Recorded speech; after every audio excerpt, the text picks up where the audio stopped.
Hi there, and welcome back to our YouTube channel, Healthy.E Nutrition, your number one nutrition content channel.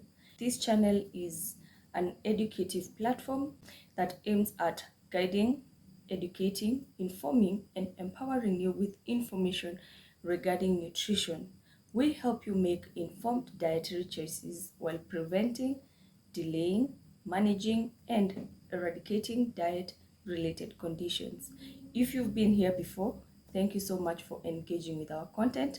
Kindly subscribe, hit the notification button, like and share this video. On today's episode, we will be discussing about nutrition during the first 1,000 days of your child's life.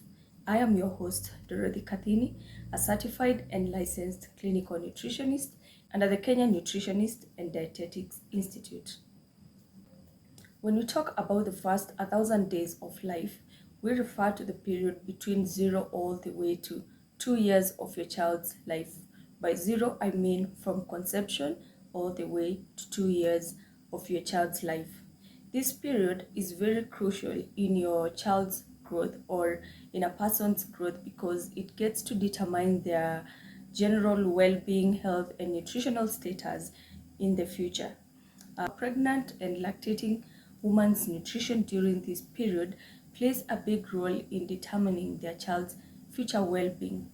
This good nutrition this period ensures maternal survival. It ensures fetal growth and development, and poor nutrition during this period could have irreversible effects to your child later in life. This is because it could lead to poor cognitive growth among other irreversible health effects. This period is divided into 4 stages. The 4 stages include the pregnancy period, which runs from conception or all the way to birth. Those are 9 months. Then we have the lactating period or the lactating stage, which runs from birth all the way to 6 months.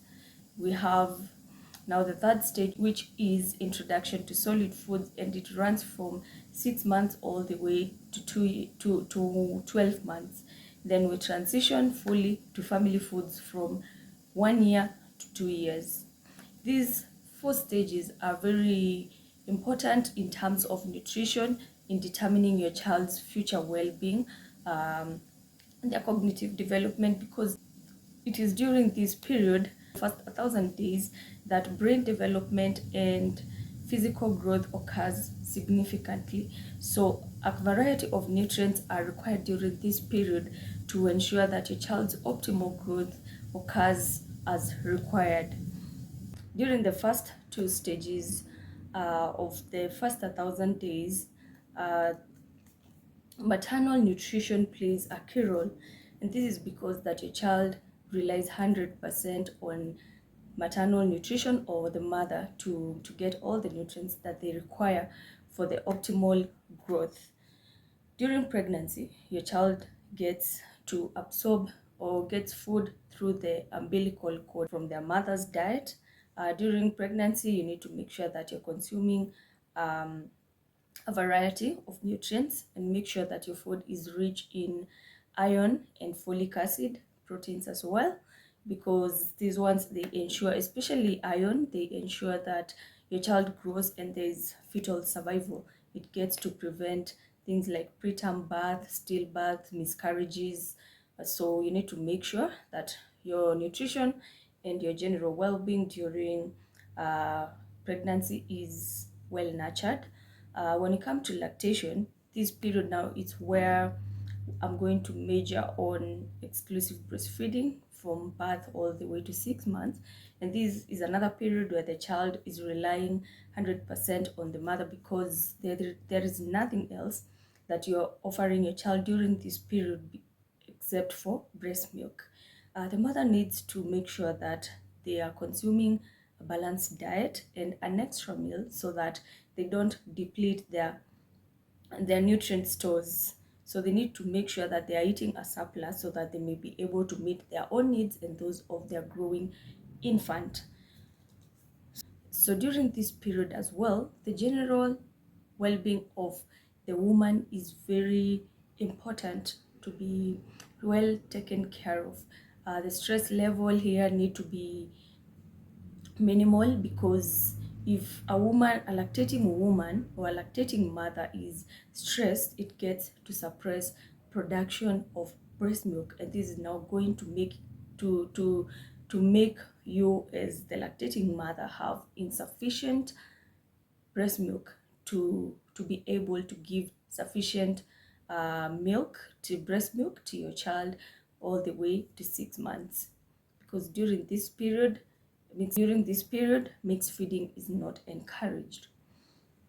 From the lactation period, the exclusive breastfeeding period, now we start transitioning slowly to solid foods, and this period is called complementary feeding. By complementary feeding, we mean that now your child is growing so fast and their nutrient needs or requirements are a bit too high to be met by breast milk alone.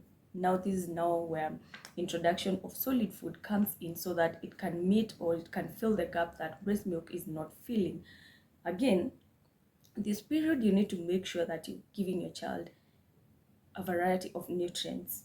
Remember that you're complementing breast milk, so breast milk still remains the main source of nutrients for your child.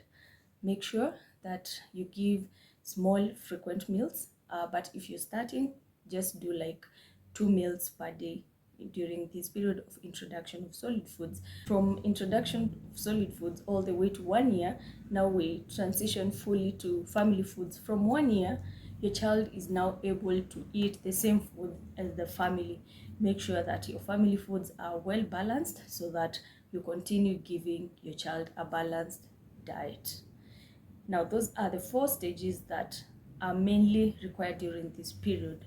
The one more thing which I want to emphasize on is, you as a mother, a caregiver, you need to make sure that you take your child for growth and monitoring clinics every month all the way to 5 years, because it is during this period that we get to detect malnutrition cases early, or some nutrient deficiencies early in your child, and they are able to be corrected when it is still possible.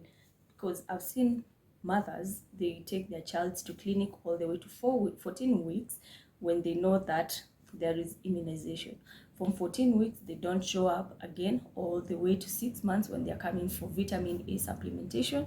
Then now they vanish again until 9 months when there is another vaccination. Please remember that during the weight and the growth monitoring clinics, a lot can be detected during this period, and it is easy to correct it during that particular period, rather than correcting it when it has gotten to a stage where it is now irreversible. So please make sure you continue attending those growth and monitoring clinics without failure on a monthly basis. So that is all that I wanted to discuss for today. Kindly engage with our content, like and share this video. Like and share this video. If you're new here, please don't forget to hit the subscribe button. Like I said in the first video, let us build a community which is well nutritionally informed. Let us eradicate these diet related conditions, these chronic conditions which are brought about by poor eating habits. Thank you for being here. Until next time, see you then.